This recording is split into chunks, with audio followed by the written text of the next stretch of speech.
And Kyle, you just talked to Jermaine Dupri Yep. in an interview and about Jagged Edge's first album. I mean, that was pretty interesting what he told us about putting out Jagged's first album. What did he say? I mean, we were talking about just how, when we look at some of your peers like 112 and Drew Hill, they blew up right away. It took you guys a little longer to do so. And Jermaine, he faulted himself for that. And he just said he didn't get the formula down right away. He didn't get the up tempos down. But once he figured out that Jagged Edge, their sweet spot was the ballads, then you guys were off and running. So it's just amazing to see. Did you guys know that? Did you guys know that was the formula? Yes. Well, we did. We told him that from the jump. And we used to have arguments about, he would tell us all the time. No, right. He would say, no one y'all don't have a sound, which we disagree with. And he would say, y'all can't do it. Heard of y'all. Right. Y'all ain't got no sound. Y'all can't do an album full of slow songs. We be like, shit, why not?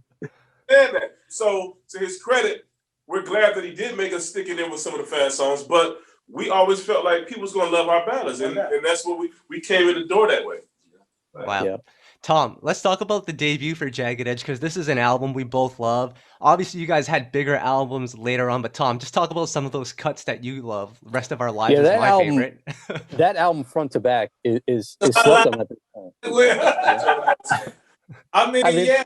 Go ahead. Go ahead. Tell us what you was going to say. No, I was just going to say that album to me is slept on because everyone knows J.E. Heartbreak, being a classic, but the first album is just as good in my opinion. The ballads it was definitely ballad heavy.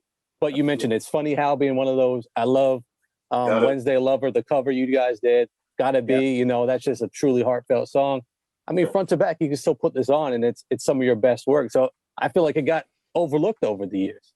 Yeah, I agree with you, bro. I agree. I think the climate was just so heavy with groups. And I think Jermaine thought that the formula was to, heat them up with a fast record and then hit them with a slow record. But I think by that time the public had seen it so many times, and it was like, what's going to be different about these guys? Right.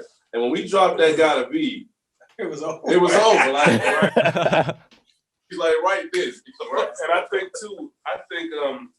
those fast songs, though they were good songs on that first album, they did showcase what our sound was. They more showcased the way Jermaine structured his beats, if you will. The writing on them, though we wrote them, we were still being led by what Jermaine wanted us to do. But when it came to those ballads, we went and did what we wanted to do. You know what I mean? And they kind of structured the sound track-wise around what we, like Gotta Be, we sang to them a cappella. And they structured the music around that. Right. And they had what a few songs was at that time. So I feel like with our ballads, they gave us a chance to let us do us, and they came around and accompanied that. Yeah. True. Yeah.